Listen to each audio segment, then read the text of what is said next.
Hi everyone. In this video, we're going to be talking about minerals. So let's get started. What are minerals anyway? Well, in the simplest sense of the term, minerals are the building blocks of rocks. Here's a rock. This is a piece of the igneous rock called granite. If you look carefully at this chunk of granite, you'll see all sorts of speckles of gray and white and black. And if you zoom in, you'll see that these are actually crystals, mineral crystals. This particular piece of granite has the mineral quartz, biotite mica, and plagioclase feldspar. We'll study these in more detail later on. So, on Earth, there are over 2,000 varieties of minerals, some of which are seen here. As you can tell, they come in a wide variety of colors, shapes, sizes, textures, and all sorts of different physical characteristics. Minerals have quite a few uses in our everyday life. Just to give you an example, this here is a rough, uncut diamond. Of course, we use diamonds for jewelry. We also use diamonds in construction applications, as the tips of saw blades, and a variety of other industrial uses. Here's another mineral. This is called fluorite, most famous for its inclusion in toothpaste. Yes, when you see the name fluoride on a toothpaste, that means it's made out of the mineral fluorite. But what else are minerals used for? Well, this here is talc. Talc is a very common mineral that is ground into a fine powder. It's very soft, and it's used in baby powder. Sometimes you might hear it referred to as talcum powder. One more example. This is a mineral selenite gypsum, which is used all around us in drywall. This is the material that's used to build the walls inside modern houses and buildings. But what exactly makes a mineral a mineral? Well, to be considered a mineral, the substance must meet 5 criteria. Let's go through those 5 criteria right now. Number 1, the substance must exist as a solid under normal conditions on Earth. This means if you have a liquid or a gas, under normal conditions, it cannot be considered a mineral. It must be in the solid state. Number 2, the substance must be naturally occurring on Earth. This means it cannot be man-made. So, for example, plastic is not considered a mineral because it doesn't exist naturally. It's created by humans. Must be naturally occurring. Number 3, the substance must be inorganic, meaning not coming from living or made of living things. So if you talk about, tree branches or leaves, they cannot be considered minerals because they are organic. That is, they came from living organisms. Another example would be coral. Coral is made by small sea creatures, and therefore it's organic material and cannot be considered a mineral. Minerals must be inorganic. Number 4, the substance must have a fixed chemical formula, meaning it's made up of a specific combination of elements. Let me give you an example. The mineral quartz is composed of silicon and oxygen bonded together, specifically 1 silicon bonded to 2 oxygen atoms. All quartz is made of this chemical formula. Another example, pyrite, often known as fool's gold, has a chemical formula of Fe, which is iron, and S, which is sulfur. And when these are bonded together in this particular arrangement, you get pyrite.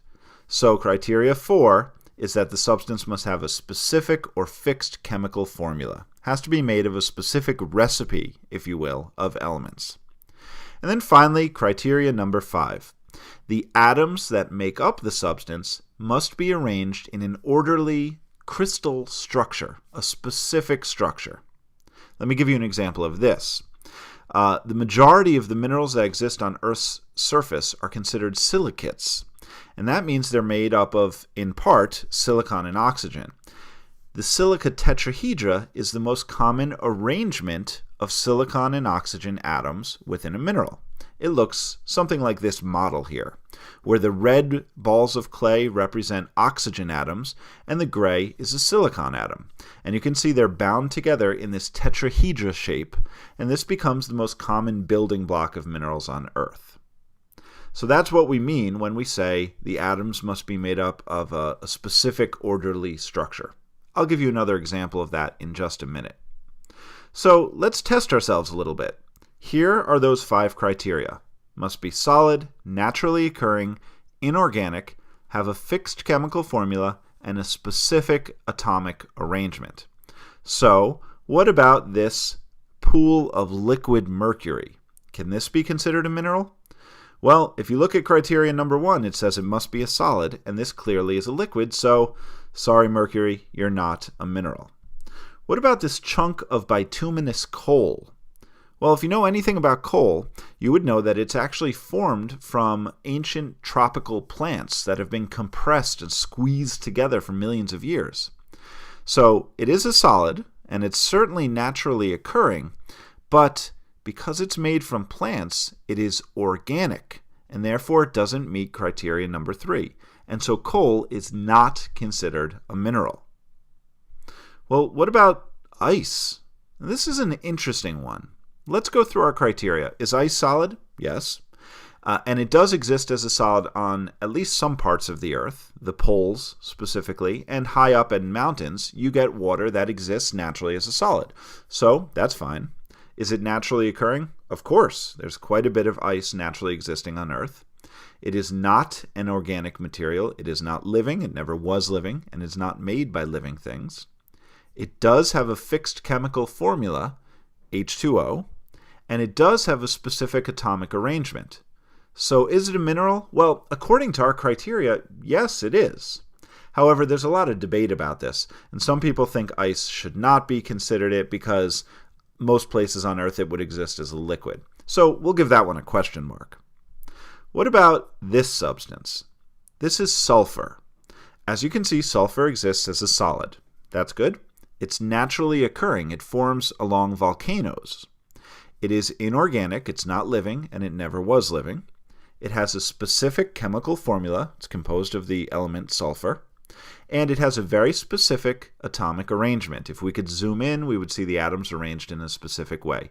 So, for our criteria to be met, sulfur works. So, it is considered a mineral. Now, let's move on. I want you to keep in mind that all of the physical properties of a mineral, and what I mean by that is the colors, the shapes, the textures, the smells and the tastes, the appearance, the hardness, the sheen, all of these physical characteristics of minerals result from one specific thing, and that is the internal arrangement of the atoms. To give you an example, that sulfur we were just looking at is yellow. The reason it appears yellow is because of how these sulfur atoms are arranged inside. Quartz sometimes appear clear, and that's because of how the atoms are arranged. The mineral halite tastes salty because of how the atoms are arranged.